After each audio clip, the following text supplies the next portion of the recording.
Welcome back to the PM Show, weekend edition on CRN Digital Talk Radio. Once again, the amazing Fred Dreyer.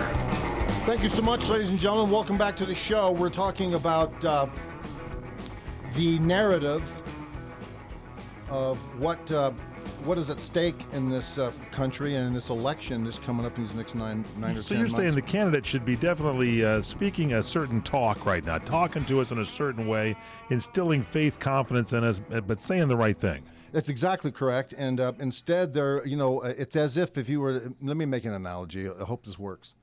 You've got a beat up car, and it's pounded.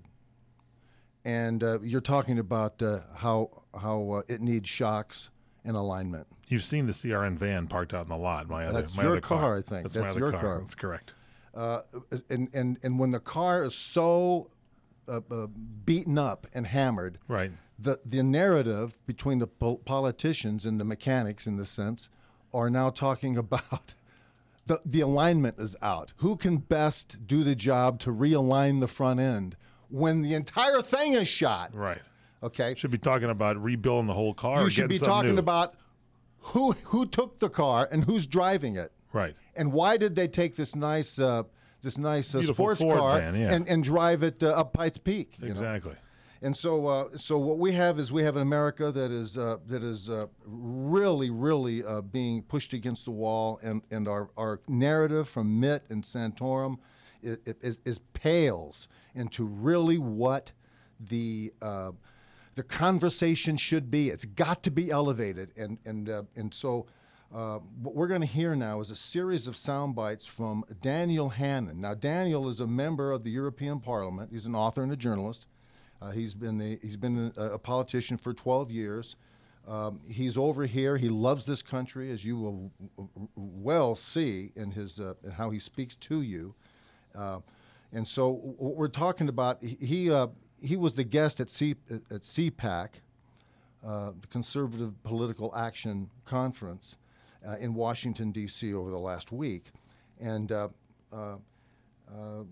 let me just have him introduce and address the working on the frustrations that the Republican Party has with what's going on now. Let's have number one, Tommy. If this was a group, if this was the CPAC somewhere in the UK or in Europe, we would be grumpy, right? The world is not the way we conservatives would like it to be. Our values are derided and traduced. Our patriotism is mocked and scorned. Our treasuries are emptied and plundered.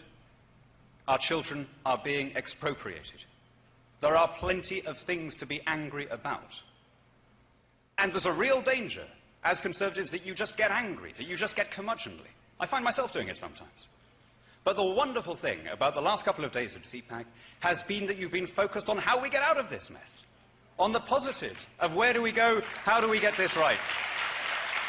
How we fix the car. And let me just add a comment to that. Out of all the Republican candidates out there now, and the guy who's leading is the guy who maybe isn't saying as much as he should, but Rick Santorum has been speaking up and saying, hey, this is what we got to do. We got to pull this stuff back. He's the one that's been most vocal about it, even though he hasn't been as vocal as maybe he should be. That's correct. He's been riding the whitewater of all the bitchiness and the bickering of trying to elbow their way into they kind of go the safe favor. zone. It's like yeah, exactly. They're trying to get into favor by going the safe zone instead of just doing as everybody quotes Reagan, but Reagan just went on and says, well, there you go again. I mean, he just basically said what he thought and what he believed, and he didn't care who liked it or didn't like it. He knew it was right, and that's what he stated it over and over again. It is how you speak to the base. I've said it for the last 6 months since we've been doing the show, Mike, and it is more important than ever how you speak to the people that you are asking them to vote for you. You're asking for people, stop voting for this guy, turn away from the guy you've made a mistake in voting for 3 years ago, and vote for me, because I'm now going to tell you what is at stake. It is not just the economy, stupid.